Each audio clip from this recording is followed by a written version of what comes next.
আচ্ছা, আজকে আমরা যেটা পড়ব সেটা হচ্ছে গলজি কমপ্লেক্স। আমরা আগেরবার এন্ডোপ্লাজমিক রেটিকুলামের ভিডিও তোদেরকে দিয়েছিলাম। তো এন্ডোপ্লাজমিক রেটিকুলামের পরেই যেটা আসছে সেটা হচ্ছে গলজি কমপ্লেক্স, যেটা আমাদের এন্ডোমেমব্রেন সিস্টেমের একটা খুব ইম্পর্টেন্ট পার্ট। এন্ডোমেমব্রেন সিস্টেমের প্রথম যেটা সিক্রিটরি পাথওয়েটা ফার্স্ট ইউটিউব ভিডিওতেই তোদেরকে আমি বলে দিয়েছিলাম। তো এখন অর্গ্যানেলসগুলোর ব্যাপারে একটু একটু করে ডিটেলস আমি শেড করব। তো ফার্স্ট অবভিয়াসলি এটা ডিসকভার করেছিল গলজি, হচ্ছে ক্যামিলো গলজি বলে একজন সায়েন্টিস্ট। তো উনি ডিসকভার করে ওনার একটা ইয়েও পেয়েছিল, কি বলে ব্ল্যাক স্টেন বলে একটা স্টেনও ডিসকভার করেছিল, যার জন্য উনি নোবেল প্রাইজ পেয়েছিলেন। এবং কি বলে উনি ফার্স্ট নার্ভ সেলের ওপর কাজ করতেন। নার্ভ সেলের ওপর কাজ করতে গিয়ে ফার্স্ট উনি গলজি ডিসকভার করেন এবং তারপরে ওটাকে গলজি বডিজ বলেই জানা হয়। আচ্ছা, লোকেশন অফ গলজি সব ইউক্যারিওটিক সেলসে কিন্তু পাওয়া যায়, আর প্রোক্যারিওটিক সেলসে অ্যাবসেন্ট হয়। গলজি অ্যাপারেটাস স্পেশালি বেশি পাওয়া যায় বা এক্সটেন্সিভলি পাওয়া যায় কোথায় না, সিক্রিটরি সেলসে। এটা বারবার মনে রাখবি, যেই সেলসগুলো সিক্রিশন বেশি করে সেই সেলসে সবসময় কিন্তু গলজি কমপ্লেক্স অনেক বেশি হবে, আর যেই সেলসগুলো সিক্রিটরি নয় সেখানে গলজি কমপ্লেক্স অনেক কম হবে। আবার কিছু কিছু সেল টাইপ সেটা অ্যাবসেন্ট, যেরকম আরবিসি, ম্যাচিওর ম্যামিলিয়ান আরবিসিতে গলজি বডি একদম অ্যাবসেন্ট থাকে। একটা সেলের একটা বড় গলজি হতে পারে, it may have a large Golgi complex or several small ones. আর it usually lies between the nucleus and the plasma membrane, এটা তোরা ছোটোবেলা থেকে পড়ে আসছিস।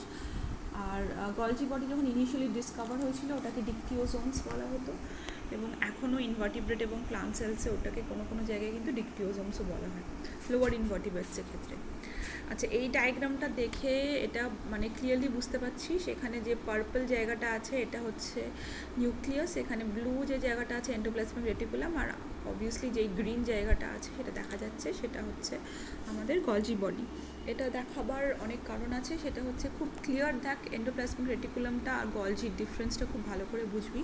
যদি এন্ডোপ্লাজমিক রেটিকুলামের সিস্টার্নেগুলো ভালো করে দেখিস তাহলে দেখবি এই সিস্টার্নেগুলো কিন্তু কন্টিনিউয়াস, মানে একটা সিস্টার্নের সাথে আর একটা সিস্টার্নে কিন্তু কানেক্টেড। কিন্তু এইখানে কিন্তু এই সিস্টার্নেগুলো যেগুলো গলজি সিস্টার্নেগুলো কিন্তু ডিসকন্টিনিউয়াস, একটার সাথে আর একটা সিস্টার্নের কিন্তু কোনো কানেকশন নেই। মানে বেসিক্যালি এখান থেকে ভেসিকলস তৈরি হয়, ভেসিকলসগুলো তৈরি হয় সেগুলো পরের গলজি সিস্টার্নেতে গিয়ে পিঞ্চ অফ হয়ে বলের গলজি সিস্টার্নেতে গিয়ে সেটা ফিউজ করে যায়। তো অবভিয়াসলি এটা একটা খুব বড় ডিফারেন্স এন্ডোপ্লাজমিক রেটিকুলামের সিস্টার্নের সাথে গলজি সিস্টার্নে। তো এইটা এই ডায়াগ্রামটায় খুব ভালো দেখা যাচ্ছে বলে আরও এই ডায়াগ্রামটা দেখা। এবং গলজি বডিটা এটা এখানে যেখানে আছে সেই গলজি বডিটা কি বলে এখানে অন্য কোনো অর্গ্যানেলস কিন্তু নেই, এখানে শুধু গলজি বডিজই থাকে। ভালো করে দেখ, মাইটোকন্ড্রিয়া বা যে কোনো অন্যান্য অর্গ্যানসগুলো কিন্তু গলজি বডির থেকে অনেকটা দূরে থাকে, আর গলজি বডি যে জায়গাটা থাকে ওই স্পেসটা মোটামুটি ক্লিয়ার থাকে শুধু গলজি বডির জন্য। আচ্ছা, অবভিয়াসলি যখন সিস্টার্নের কথা বলছি তখন গলজি বডির মরফোলজিটা পড়তে হবে। মরফোলজিক্যালি গলজি বডির তিন রকম, অবভিয়াসলি যেরকম এন্ডোপ্লাজমিক রেটিকুলামের তিন রকম মরফোলজি থাকে সেরকম গলজি বডিরও তিন রকম স্ট্রাকচারাল মরফোলজি থাকে। একটা হচ্ছে সিস্টার্নি, গলজি সিস্টার্নি এই জিনিসগুলো যেগুলো দেখতে পাচ্ছিস এই স্ট্যাকসগুলো সসার শেপড বা প্লেট শেপ স্ট্যাক বলা হয়, এগুলো হচ্ছে গলজি সিস্টার্নে। তারপরে এইগুলো দেখছিস টিউবুলার স্ট্রাকচার, যেগুলো টিবিউলস মতো যেটা সিস ফেজে আছে, এগুলো হচ্ছে গলজি টিবিউলস। আর অবভিয়াসলি এই ছোটো ছোটো গোল গোল যেগুলো দেখতে পাচ্ছিস সেগুলো হচ্ছে গলজি ভ্যাসিকলস। তাহলে বেসিক্যালি এই তিন রকম টাইপের কিন্তু মরফোলজিক্যালি তিন রকম ফর্ম পাওয়া যায় গলজি বডির। আর একটা ডিফারেন্স এন্ডোপ্লাজমিক রেটিকুলামের সাথে এখানেও দেখ খুব ক্লিয়ার, একটা গলজি সিস্টার্নের সাথে কিন্তু আর একটা গলজি সিস্টার্নের কিন্তু কোনো মাঝখানে কোনো কানেকশন কিন্তু নেই, ঠিক আছে? সেটা কিন্তু শুধুমাত্র এন্ডোপ্লাজমিক রেটিকুলাম আছে। তাহলে এরা কি করে ট্রান্সপোর্টেড হয় না, এখানে দেখ এন্ডগুলো বাল্জড, এই যে এন্ডগুলো বাল্জ, সিস্টার্নের এন্ডগুলো যে বাল্জড পোর্শন, এই বাল্জড পোর্শনগুলোও কিন্তু বেসিক্যালি এন্ডোপ্লাজমিক রেটিকুলামে দেখা যায় না। এন্ডোপ্লাজমিক রেটিকুলামের সিস্টার্নেগুলো দেখবি কন্টিনিউয়াস হয়, কিন্তু গলজির সিস্টার্নেরগুলো এন্ডগুলো এরকম বাল্জড হয়। কেন হয় না, এখান থেকে ভেসিকলসগুলো পিঞ্চড অফ হয়, ওরা যে মেটেরিয়াল ক্যারি করছে সেটা পরে সিস্টার্নেতে যায়, গিয়ে সেখানে আবার ফিউজ করে যায়। এইভাবেই কিন্তু এখানে জিনিসপত্রগুলো ট্রান্সপোর্টেড হয়, ভেতরে যে জিনিসগুলো আছে বা যে কার্গোটা আছে সেটা গলজির মধ্যে দিয়ে এইভাবেই ট্রান্সপোর্টেড হয়। আচ্ছা, এই ছবিটায় জিনিসটা আরও ক্লিয়ার আছে। ভালো করে দেখ, এটা হচ্ছে সেই গলজি বডি। এই যে অ্যারোটা দেওয়া আছে রেড রঙের, অ্যারোটা দেওয়া আছে, এটা যদি আমি এই ব্ল্যাক অ্যান্ড হোয়াইট ছবিটাই দিই তাহলে অ্যারোটা এই দিকে হবে। মানে বেসিক্যালি এইখানটা তোর এন্ডোপ্লাজমিক রেটিকুলামগুলো আছে, আর এই দিকে যেগুলো আছে সেটা হচ্ছে এক্সটিরিয়ার অফ দ্য সেল। তার মানে গলজি বডির বেসিক্যালি দুটো ফেজ আছে। যেই দিকটা which is directed towards the cell membrane সেটা হচ্ছে তোর এই রিজিয়নটাকে বলা হয় ট্রান্স রিজিয়ন, আর যেই জায়গাটা is directed towards the endoplasmic reticulum, মানে এন্ডোপ্লাজমিক রেটিকুলামের দিকে যে জায়গাটা থাকে সেটাকে বলা হচ্ছে সিস। তাহলে এই ছবিটাকে যদি আমি দেখি তাহলে এই পোর্শনটা যেটা সেটা হচ্ছে তো ট্রান্স সিস্টার্নে বলতে, ট্রান্স রিজিয়ন বলতে পারি। আর এই যে এই পোর্শনটা যেটা এন্ডোপ্লাজমিক রেটিকুলামের দিকের পোর্শনটা, এটাকে আমি বলতে পারি সিস পোর্শন। তাহলে বেসিক্যালি যেই মানে এন্ডোপ্লাজমিক রেটিকুলামের থেকে যখন ফার্স্ট ভেসিকলসগুলো বেরোয়, এখানে দেখ এন্ডোপ্লাজমিক রেটিকুলামের থেকে ভেসিকলসগুলো পিঞ্চ আউট হয়ে বেরিয়ে এটা যখন গলজির সাথে ফিউজ করবে, এই রিজিয়নটাকে সিস রিজিয়ন বলছি। আর এটা আলটিমেটলি যখন গলজির ভেতর ঢুকে ভেসিকেল হয়ে ট্রান্সপোর্ট হয়ে আলটিমেটলি যখন বেরোবে তখন এটা কিন্তু এই পোর্শন থেকে যখন এটা বেরোচ্ছে এটা কিন্তু ট্রান্স পোর্শন। ঠিক আছে, ভালো করে আরেকটা জিনিস দেখ, এই সিস পোর্শনে কিন্তু কনকেভ মানে কনকেভিটি একটা দেখা যায়। তাহলে তো সিস এই I am very sorry, trans পোর্শনটা কিন্তু একটা কনকেভিটি দেখা যায়। তাহলে আমি বলতে পারি যে ট্রান্স গলজি সিস্টার্নে আর কনকেভ, আর সিস গলজি সিস্টার্নে যেগুলো সেগুলো কিন্তু কনভেক্স। তাহলে আমরা তিনটে জিনিস জানতে পারলাম। ট্রান্সটা হচ্ছে facing towards the plasma membrane, আর সিসটা হচ্ছে facing towards the endoplasmic reticulum. ট্রান্সটা হচ্ছে কনকেভ আর সিসটা হচ্ছে কনভেক্স। ঠিক আছে, আর অবভিয়াসলি ট্রান্সের মধ্যে থেকে সিক্রিটেড আউট হয়, আর সিসের মধ্যে থেকে এন্ডোপ্লাজমিক রেটিকুলামের থেকে কার্গোটা গলজির মধ্যে ঢোকে। তাহলে এই তিনটে জিনিস অবশ্যই মনে রাখবি। এবং এখানেও দেখ ইয়েগুলো খুব ক্লিয়ার, কি বলে এখানে টিউবুলস আছে, টিউবুলের স্ট্রাকচার, এটা হচ্ছে গলজি টিউবুলস, এটা হচ্ছে গলজি ভেসিকলস। আর অবভিয়াসলি এই স্ট্যাক টাইপেরগুলো এগুলো হচ্ছে গলজি সিস্টার্নেগুলো আবার দেখ কিন্তু কন্টিনিউয়াস না। তাহলে এখান থেকে ভেসিকলসগুলো আবার পিঞ্চড অফ হয়ে আবার ফিউজ হয়ে কিন্তু গলজিতে ট্রান্সফার মানে কার্গো ট্রান্সপোর্টেড হয়। আচ্ছা, এইখানে এই ছবিটা নেওয়া হচ্ছে তার কারণ এখানে আরও ক্লিয়ারলি গলজির বিভিন্ন রকম ফেজগুলো বোঝা যায়। সেটা হচ্ছে যে এখানে দেখ এগুলো হচ্ছে এই ব্ল্যাক পোর্শনসগুলো, এগুলো হচ্ছে গলজি সিস্টার্নে, এগুলো হচ্ছে গলজি টিবিউলস, আর এগুলো হচ্ছে গলজি ভেসিকলস। আমি ধরে নিচ্ছি এন্ডোপ্লাজমিক রেটিকুলামটা এইদিকে আছে, তাই জন্য এই দিকটা হচ্ছে সিস ফেজ, আর আমি ধরে নিচ্ছি সেলের প্লাজমা মেমব্রেনটা এইদিকে, এই জন্য এটা ট্রান্স ফেজ। তাহলে এই যে সিস্টার্নে এটা হচ্ছে আমার ট্রান্স সিস্টার্নে, এটা হচ্ছে আমার সিস সিস্টার্নে, এটা হচ্ছে আমার মিডিয়াল সিস্টার্নে। সিস সিস্টার্নের সাথে তার মানে যে টিউবুলস আর ভেসিকলসগুলো কানেক্টেড আছে, এই পুরো জিনিসটাকে নিয়ে আমরা বলছি সিস গলজি নেটওয়ার্ক। আর এই ট্রান্স সিস্টার্নের সাথে যে টিউবুলস আর ভেসিকলসগুলো আছে এগুলোকে টোটালিতে আমরা বলছি ট্রান্স গলজি নেটওয়ার্ক। ঠিক আছে, এই ডায়াগ্রামটা এটা আরও ক্লিয়ারলি বোঝা যাচ্ছে। আচ্ছা, সিস্টার্নের ব্যাপারে কয়েকটা ইনফরমেশন আছে যেটা জানাটা খুব দরকার। সিস্টার্নে আমি বলেছিলাম সসার শেপড হয়, সসার মানে হচ্ছে প্লেট শেপড হয় এবং ক্লোজড কম্পার্টমেন্টস হয় এবং খুব অর্ডারলি স্ট্যাকড হয়, একটার ওপর একটা স্ট্যাক হয়ে থাকে, অলমোস্ট প্যানকেকের মতো। একটা প্যানকেক তার উপরে একটা প্যানকেক তার উপরে একটা প্যানকেক দিলে যেরকম হয় ওরকমভাবেই স্ট্যাকড হয়ে থাকে। এক একটা স্ট্যাকে কিন্তু আটখানার কম সিস্টার্নে থাকে, কিন্তু অনেকগুলো অলমোস্ট সেভারাল থাউজেন্ড স্ট্যাকস হতে পারে এক একটা সেলে।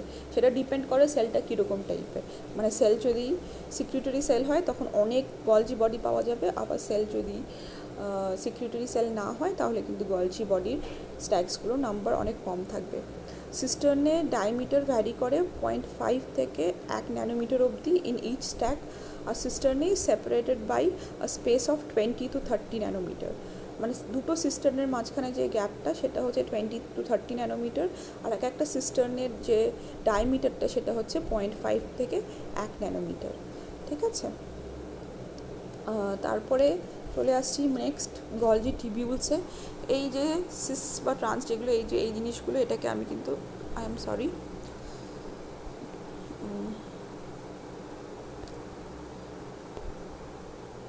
আচ্ছা, এটাকে আমি গলজি টিবিউলস বলছি। এই জিনিসগুলো সিস ফেজে এইগুলোকে গলজি টিবিউলস বলি। এই টিবিউলস আছে আর এগুলো হচ্ছে ভেসিকলস। এগুলো সিস রিজিয়নে টিবিউল লাইক স্ট্রাকচারসগুলো বেশি পাওয়া যায় এবং টিবিউলস আর ভেসিকলস নিয়ে একটা ফেনিস্ট্রেটেড প্লেট তৈরি করে। তো this terms are important when you write. আচ্ছা, ভেসিকলসের ব্যাপারে খুব ইম্পর্ট্যান্ট একটা জিনিস বলার আছে, সেটা হচ্ছে যখন আমরা পড়ছিলাম ফার্স্ট যে ভিডিওটা আছে এন্ডোপ্লাজমিক রেটিকুলাম GERL বা এন্ডোমেমব্রেন সিস্টেমের ওপর, যেটা আমি তোদেরকে দিয়েছিলাম ইউটিউবে, যেটা শেয়ার করা আছে, সেখানে পরিষ্কার দেখাচ্ছে যে কীভাবে ভেসিকলসগুলো ট্রান্সপোর্টেড হয় এন্ডোপ্লাজমিক রেটিকুলাম থেকে গলজি থেকে লাইজোজোম কিংবা টু দ্য এক্সটেরিয়ার এক্সেট্রা। সেখানে আমি বলেছিলাম এই ভেসিকলসগুলো কিন্তু কোট করা থাকে, মানে ওই কোট করা থাকে মানে আইদার দুরকম প্রোটিন কোট করা থাকে। সেগুলো কী করে না, ভেসিকলসগুলোকে একটা কনসেন্ট্রেটেড টাইপে নিয়ে আসে। সেগুলো কি কোট হতে পারে, একটা হচ্ছে COP কোট হতে পারে কিংবা আরেকটা হচ্ছে ক্ল্যাথরিন কোট হতে পারে। এই কোটগুলোর ব্যাপারে কিন্তু আমরা ওই প্রথম যে ভিডিওটা সেটাতেই ডিসকাস করেছিলাম। তো এটার ব্যাপারে আরও একটু যদি ডিটেলসে জানতে হয় তাহলে অবভিয়াসলি ওই ভিডিওটা আরেকবার দেখতে হবে। আর সেকেন্ড হচ্ছে যে যেহেতু ভেসিকলসগুলো ট্রান্সপোর্ট করে কার্গো এন্ডোপ্লাজমিক রেটিকুলাম থেকে গলজির মধ্যে ইনসাইড দ্য গলজি সিস্টার্নে, তারপরে আবার from the Golgi to the lysosome and the exterior. তাই জন্য এই যে ভেসিকলসগুলো মুভ করে অবভিয়াসলি তার একটা এনার্জি লাগবে। এখানে সেই এনার্জিটা ওকে দেয় হচ্ছে GTP। তাই জন্য গলজির মধ্যে কিন্তু একটা GTP বাইন্ডিং প্রোটিনও পাওয়া যায়, যেটাকে বলা হয় হচ্ছে ARF। এটার ফুল ফর্ম হচ্ছে অ্যাডিনোসাইলেশন রাইবোজ ফ্যাক্টর। এটা একটা GTP বাইন্ডিং প্রোটিন, যেটা GTP থেকে GDP-তে কনভার্ট করতে হেল্প করে এবং সেই কনভার্সনের সময় যে এনার্জিটা রিলিজ হয় সেটাই দিয়ে কিন্তু ভেসিকলসগুলো মুভ করে। আচ্ছা, এইখানে একটা ডায়াগ্রাম আছে, এই ডায়াগ্রামটা বুঝতে ধরে নে এটা হচ্ছে একটা ট্রান্স গলজি নেটওয়ার্ক। মানে এখান থেকে ভেসিকলসগুলো পিঞ্চ অফ করে আলটিমেটলি এগুলো বাইরে চলে যাবে, একটু এক্সটেরিয়ারে চলে যাবে। তাহলে দুরকম কোট হতে পারে। এখানে দেখ প্রথম যেটা কোট এরকম ট্রায়াঙ্গেল দেখাচ্ছে, এটা হচ্ছে ক্ল্যাথরিন কোট। সেই ট্রান্স গলজি টিবিউল যেটা তৈরি হয়েছে সেখানে ক্ল্যাথরিন কোটেড হচ্ছে, তারপরে সেটা ভেসিকলস হয়ে পিঞ্চ অফ করে যাচ্ছে এবং ক্ল্যাথরিন কোট অবস্থায় কিন্তু ও পুরোটা যাচ্ছে, ডিস্টেন্সটা কভার করছে, তারপরে ওর এক্সোসাইটোসিস হয়ে যাচ্ছে। মানে এই ভেসিকলটা এখানে এটার সাথে প্লাজমা মেমব্রেনের সাথে ফিউজ করে যাচ্ছে, আর তখন ক্ল্যাথরিন কোটগুলো কিন্তু বাইরে থেকে যাচ্ছে, পড়ে যাচ্ছে, পড়ে ও নিজের যে মেটেরিয়ালগুলো সেগুলো বাইরে দিয়ে দিচ্ছে, বাইরে চ্যানেল করে দিচ্ছে। সিমিলারলি COPও কিন্তু তাই করছে। এখানে দেখ COPর যে কোডটা, এটা হচ্ছে প্রথমে COP যখন এখানে ট্রান্স গলজির মধ্যেই বাইরে দেখ ভেতরে জিনিসপত্র আছে, কার্গোজ আছে, আর বাইরে এই COP কোডটা তৈরি হওয়া শুরু হয়েছে ফুল মতো। তারপরে এটা পিঞ্চ অফ হয়ে একটা ভেসিকল তৈরি করে, সেই ভেসিকলটাকে পুরো ক্যারি করে, তারপরে এক্সোসাইটোসিস হয়ে যায়, কিন্তু বাইরের কোডটা কিন্তু ভেতরেই পড়ে থাকে, ওটা কিন্তু বাইরে যায় না। যেটা COP যেটা সেটা কিন্তু খুব স্পেসিফিক নয় যে ও কী ক্যারি করছে না ক্যারি করছে, সেটার ব্যাপারে খুব একটা স্পেসিফিক নয়। কিন্তু অন দ্য কন্ট্রারি ক্ল্যাথরিন কোড যেটা সেটা কিন্তু যথেষ্ট স্পেসিফিক। এই জিনিসটা সবসময় খেয়াল রাখবে। আচ্ছা, কেমিক্যাল কম্পোজিশন, যেরকম আমরা এন্ডোপ্লাজমিক রেটিকুলামের কেমিক্যাল কম্পোজিশন পড়েছিলাম সেরকম আমরা গলজিরও কেমিক্যাল কম্পোজিশন পড়ছি। গলজি কেমিক্যাল কম্পোজিশন অনুযায়ী 60% টোটাল প্রোটিন থাকে আর 40% লিপিড থাকে। সেই লিপিডগুলোর মধ্যে থাকে ফসফোলিপিডস, আর অনেক এনজাইম থাকে, তার মধ্যে অবভিয়াসলি ইম্পর্টেন্ট এনজাইম হচ্ছে গ্লাইকোসাইল ট্রান্সফারেজ থাকে, NADH সাইটোক্রোম C রিডাক্টেজ থাকে, ফসফেটেজেস থাকে যেরকম গ্লুকোজ 6 ফসফেটেজ থাকে, ফসফোলাইপেজ থাকে যেরকম লাইপেজ A, তারপরে কাইনেজ থাকে। এইসব এনজাইমসগুলো কিন্তু গলজির মধ্যে থাকে। সাইটোকেমিক্যাল প্রপার্টিজ বলতে এখানে কী স্টেন নেয়, গলজির যে সিস গলজি আর ট্রান্স গলজি দুটো আলাদা রকম স্টেন নেয়, এটা একটা খুব অদ্ভুত ব্যাপার। সিস গলজি যেটা, সেই সিস গলজিটা স্টেন নেয় হচ্ছে কিসের স্টেন নেয় না, অসমিয়াম টেট্রা অক্সাইড দিয়ে স্টেন্ড হয়। আর ট্রান্স গলজি যেটা সেটা ফসফোটাংস্টিক অ্যাসিড দিয়ে কিন্তু স্টেন্ড হয়। আচ্ছা, তারপরে চলে যাচ্ছি আমি ফাংশন। গলজির প্রচুর ফাংশন এবং আমাকে অবভিয়াসলি ফাংশনসগুলো খুব ডিটেলসে পড়তে হবে। তো ফার্স্ট ফাংশন হচ্ছে সিনথেসিস অফ গ্লাইকোসফিঙ্গোলিপিডস আর গ্লাইকোপ্রোটিনস। মানে গ্লাইকোসাইলেশন কিন্তু গলজির একটা খুব ইম্পর্টেন্ট পার্ট। সেটা হচ্ছে যে প্রোটিনসগুলো এন্ডোপ্লাজমিক রেটিকুলামে তৈরি হচ্ছে, এবং লিপিডসও তৈরি হচ্ছে in the smooth endoplasmic reticulum, সেখানে কিন্তু অলিগোস্যাকারাইড গ্রুপ ওখানে অ্যাডেড হয়ে যায় মাঝে মাঝে সেটা গলজি বডিতে এসে অ্যাড হয়, কিন্তু মেজরলি এটা ওখানেই অ্যাড হয়ে যায়। গলজি বডিতে যখন এই অলিগোস্যাকারাইডওয়ালা প্রোটিন বা অলিগোস্যাকারাইডওয়ালা লিপিডটা আসে, তখন সেই অলিগোস্যাকারাইডের কিছু ট্রিমিং হয়।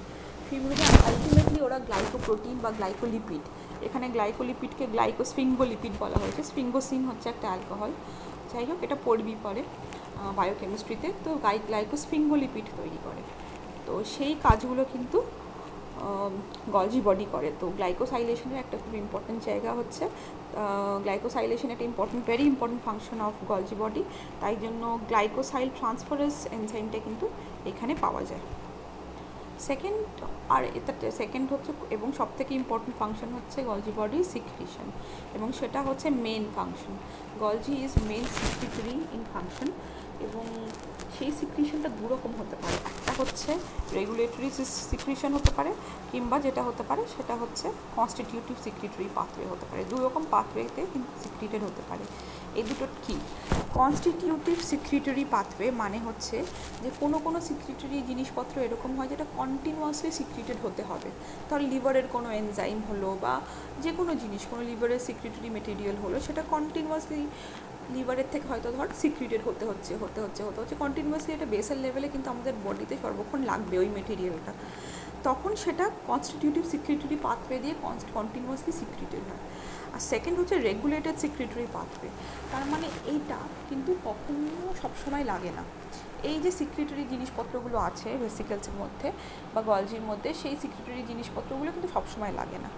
কখন লাগে না? যখন অ্যাপ্রোপ্রিয়েট সিগন্যাল পাবে সেল, তখনই কিন্তু গলজি বডি এটাকে রিলিজ করবে বা এই ভেসিকেলসগুলো রিলিজ হবে, এবং তখনই এই ভেসিকেলসগুলো যার মধ্যে এই কার্গোটা আছে সেগুলো গিয়ে প্লাজমা মেমব্রেনের সাথে ফিউজ হয়ে এক্সোসাইটোসিস হবে। তাহলে তখন সেটাকে আমি বলছি রেগুলেটেড।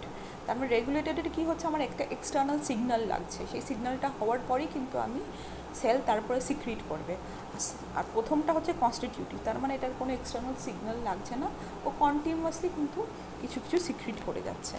পাশের এই ডায়াগ্রামটা দেখ, এটা হচ্ছে কনস্টিটিউটিভ পাথওয়ে, আর এটা হচ্ছে তোর রেগুলেটেড পাথওয়ে। কনস্টিটিউটিভ পাথওয়েতে দেখ এখানে এই যে মেটেরিয়ালটা যেটা তৈরি হয়েছে সেটা পিঞ্চড অফ হচ্ছে, সেটা পিঞ্চড অফ হয়ে গিয়ে আলটিমেটলি সেটা প্লাজমা মেমব্রেনের সাথে ফিউজ হয় আর বাইরে এক্সোসাইটোসিস হয়ে যাচ্ছে।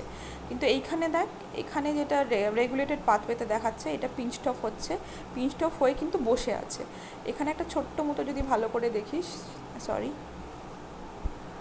যদি এটা মানে ভালো করে দেখতে চাস তাহলে দেখবি এখানে কিন্তু একটা ছোট্ট মতো রিসেপ্টর আছে। যখন এই রিসেপ্টরে এই অ্যাপ্রোপ্রিয়েট সিগন্যালটা গিয়ে লাগবে, তখন একটা অবভিয়াসলি ডাউনস্ট্রিম সিগন্যালিং পাথওয়ে হবে। সেই সিগন্যালগুলো যখন এই ভেসিকেলের কাছে গিয়ে পৌঁছাবে, তখনই কিন্তু এই ভেসিকেল এটার সাথে ফিউজ করবে এবং এক্সোসাইটোসিস করবে, তার আগে করবে না। তাহলে এটা হচ্ছে আমার রেগুলেটেড পাথওয়ে। আচ্ছা, এখানে পাথওয়েগুলো আরও খুব ক্লিয়ারলি দেখানো আছে।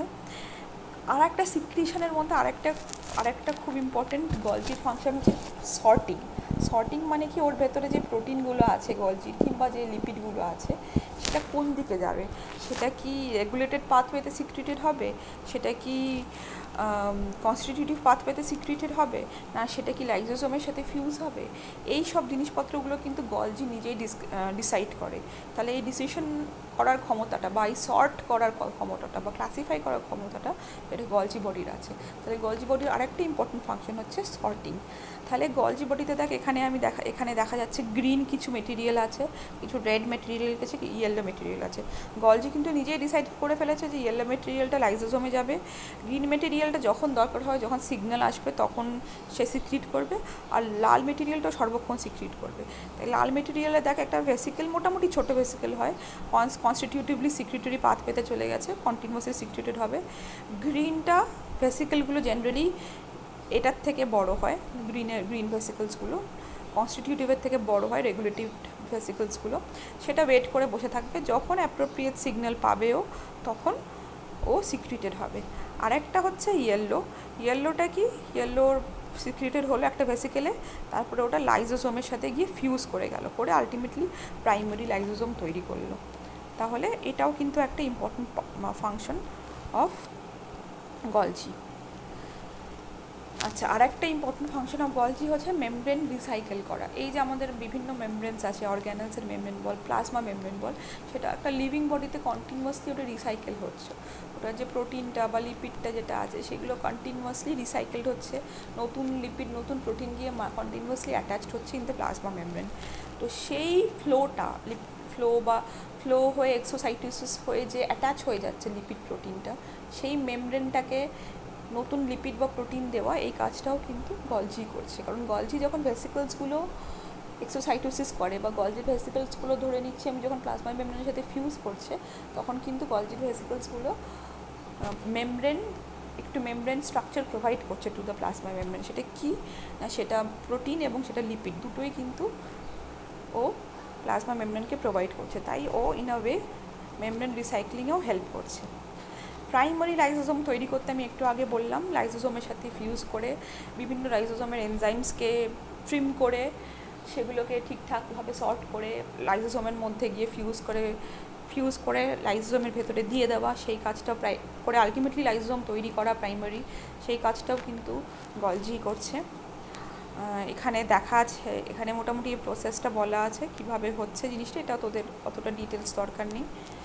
আচ্ছা, মেলানিন সিক্রিশন হচ্ছে আরেকটা ইম্পর্টেন্ট ফাংশন। মেলানিন মানে আমরা জানি এটা পিগমেন্ট যেটা আমাদের সেলে থাকে।